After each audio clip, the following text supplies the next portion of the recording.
The discussion the other week about 25% tariffs on Canada and Mexico was a shocker, particularly for names like Honda and Toyota, which produced cars in both.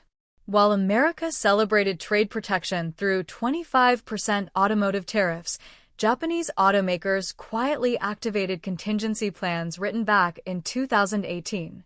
No panic, no press, just flawless execution. Toyota, Honda, and Nissan weren't caught off guard. They were ready for economic war. How do you move entire industries without anyone noticing? Why are production schedules being rewritten in Thailand instead of Tennessee? This isn't just competition. It's adaptation at the highest level. And ironically, U.S. trade policy is now accelerating the very Asian economic unity it hoped to block. Stay tuned. What's coming next changes everything about global auto power. The numbers behind the silence. Your next car payment just became a geopolitical weapon. The numbers behind the Japanese response reveal an automotive industry holding its breath while $19 billion in profits hang in the balance. Toyota faces the biggest single hit, over $10 billion in potential annual impact despite producing more than 1.3 million vehicles in America annually. The company still imports roughly 38% of its United States sales. Every RAV4 shipped from Ontario, every Prius crossing from Japan now carries a 25% penalty. Honda's exposure runs $3 billion deep. Nearly 40% of Honda's 1.4 million annual American sales come from imports, with the compact cars that built the brand's reputation now priced out of reach for the very buyers who made Honda successful. Nissan's $3 billion exposure comes at the worst possible time. Already struggling with declining sales and the collapse of its planned Honda merger, the company now faces tariffs on 27% of its American sales. Every Japanese-built Rogue now costs dealers an additional $5,000. Mazda faces a devastating 59% reduction in operating profits if tariffs are fully passed to consumers. The company that carved out a niche with affordable vehicles suddenly finds its entire American strategy built on economics that no longer exist. These aren't just corporate problems. They're American family problems. The average car buyer now faces potential price increases of thousands of dollars on vehicles they thought they could afford. Dealers who built businesses on reliable Japanese inventory face months of uncertain supply. The consequences would ripple across continents, starting with a single factory shift that nobody saw coming. Masters of adaptation. When does corporate strategy become survival instinct?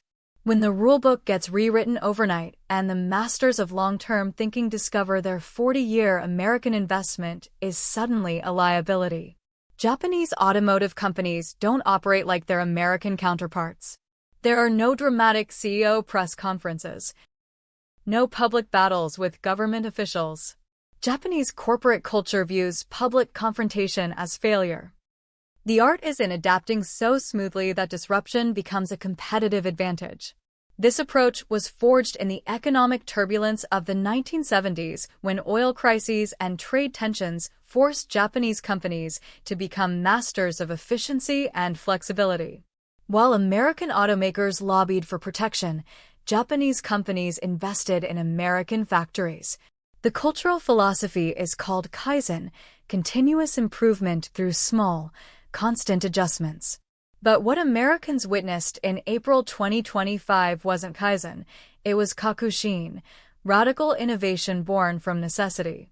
Toyota's response embodied this philosophy perfectly. No angry statements about unfair treatment. No threats to leave American markets. Instead, quiet conversations with suppliers, gentle adjustments to production schedules, and strategic investments in American facilities that would reduce import dependence without appearing reactionary. Honda followed the same script. While American executives might have called emergency board meetings, Honda simply accelerated existing plans to shift Civic hybrid production from Mexico to Indiana. The tariffs simply moved the timeline from someday to immediately. Nissan demonstrated the same disciplined approach.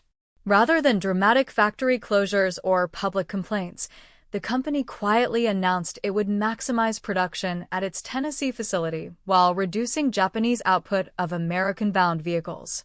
Where American companies might see crisis, Japanese companies saw opportunity. Where American executives might seek government intervention, Japanese strategists were already implementing solutions. Meanwhile, in manufacturing plants across three nations, machinery was already moving to execute plans that would reshape North American automotive production forever. We traced every production shift, battery partnership, and tariff impact across three countries, so you didn't have to. Now you've got the real story behind Toyota, Honda, and Nissan's silent relocation. If that saved you hours of digging, hit subscribe and share your take in the comments. The production pivot begins. The biggest industrial reorganization in automotive history started with a single memo. Honda's internal communication on April 5th contained just 3 sentences: Civic hybrid production shifts to Indiana effective immediately. Mexican facility transitions to alternate model production. Timeline: 60 days. What followed was a masterclass in industrial choreography that most Americans would never see. While media focused on political implications, Honda engineers were performing supply chain surgery that would have taken most companies years to execute. The Civic Hybrid represented everything Honda had built its reputation on: reliable, efficient, affordable transportation for middle-class families. Moving its production from Mexico to Indiana wasn't just a manufacturing decision. It was a declaration that Honda intended to remain competitive regardless. Headwinds. Toyota's response was equally decisive. The RAV4, America's best-selling vehicle in 2024, had become the foundation of Toyota's American success. Toyota quietly began evaluating Kentucky expansion that could handle next-generation RAV4 production domestically. Adding RAV4 production would require investments approaching $2 billion and hiring thousands of workers. Nissan's pivot was the most dramatic. The company announced it would max out production at its Smyrna, Tennessee facility, currently operating at roughly 70% capacity. The 6 million square foot plant would add third shifts, hybrid production capabilities, and potentially an Infinity luxury model, all designed to reduce dependence on imports while creating American jobs. But the real story was happening in supplier networks most consumers never think about. Honda's decision to source batteries from Toyota's American facilities rather than Asian suppliers demonstrated how tariffs were forcing competitors to become collaborators. The speed of these changes defied conventional wisdom about industrial adaptation. Traditional automotive wisdom suggested that major production shifts required 3 to 5 years of planning. Japanese companies were executing in months what American analysts thought impossible in years. Deep within the supply chain, the real transformation was just beginning, and it would touch every American who planned to buy a car in the next decade. Factories in motion. What if the biggest threat wasn't foreign competition, but domestic betrayal of integrated economics? While politicians celebrated protecting American jobs, the reality unfolding in factories across 3 nations revealed a transformation that would reshape automotive manufacturing forever. Nissan's Kyushu plant in southwest Japan became ground zero for industrial recalibration. The facility received new orders in early May, cutting 13,000 Rogue SUV units over the next 3 months. Workers who had spent years perfecting assembly suddenly found themselves working reduced hours with production halted on certain days. This wasn't panic, it was precision surgery. Nissan simultaneously announced it would maximize production at its Smyrna, Tennessee facility.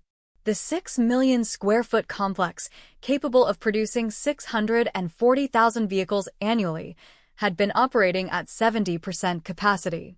Now it would run at maximum output. Honda's transformation was even more dramatic. The Marysville, Ohio facility underwent flexible line conversion, producing both gasoline vehicles and electric hybrids on the same assembly line without shutting down production.